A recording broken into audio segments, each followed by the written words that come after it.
Good morning mga mamshi ko! Ngayong araw nga po pala ay pupunta tayo ng bayan para bumili ng bigas. Nagdagad-agad na nga po pala kaming gumayak at ang aming baby Rihanna na nga po ay naiinip na. Sa tagal-tagal na nga po namin naghihintay.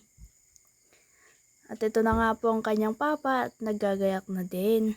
At tagad-agad na nga rin po pala kaming pumunta.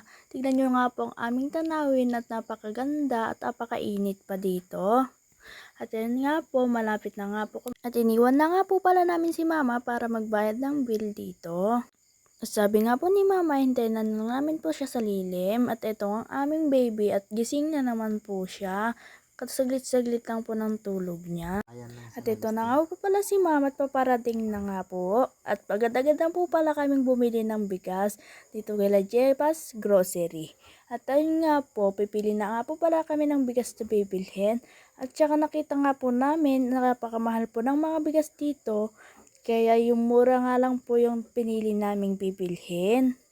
At akin na nga po ang chinek ang mga tinda nilang bigas dito kung magaganda po ba.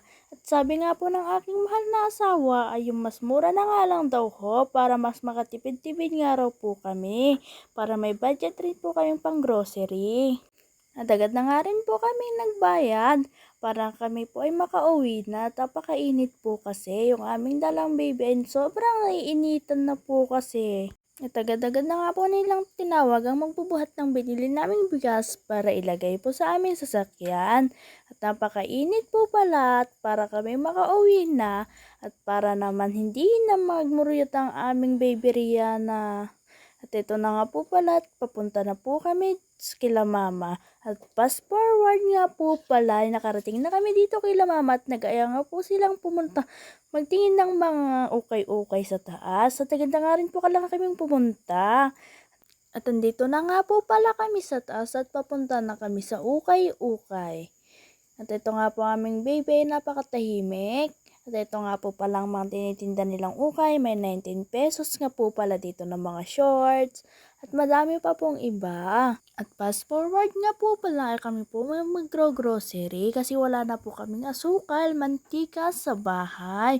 At ito na nga po pala ay nagparking na po kami dito at papakainit po kasi. At ito na nga po pala at pinabuksan ko na yung payong at apakainit po. At ito nga pong ngingiti-ngiti pa ang aking asawa. At ito nga po pala pupunta na kami sa grocery store kasi nauna na po sila mama doon. At ito nga po ipapasok na po kami sa grocery store at para makakita na rin po kami ng aming bibilhin. At ito nga po apakalikot po ng camera at di ko na po alam ang gagawin ko sa paghahawak at apakaliki naman ng basket na kinuha na lalagyan namin. At ito nga po pala naglibot-libot nga po pala ako dito. At may nakita nga po pala akong basket na maliit doon. At nakita ko rin po mga asukal dito kaya tinawag ko na sila mama.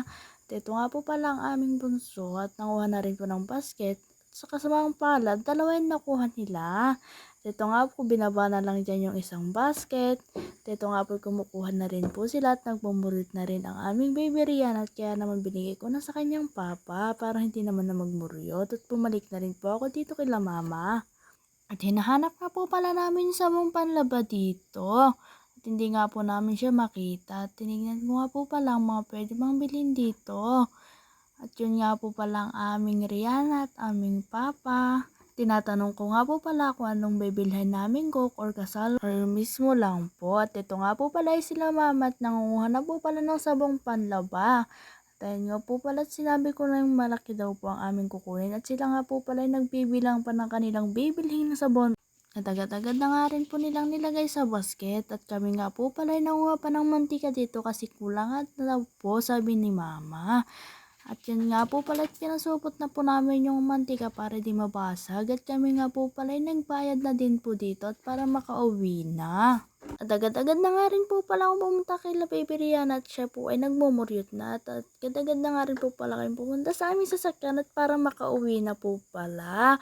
At uuwi na po pala kami ngayon kasi apakainit na nga po at nagpagasolina nga po pala kami dito para hindi po kami maubusan ng gasolina at ang dami ng baby po ay inaantok na po dito. At ito nga po pala ay kami pa uwi na.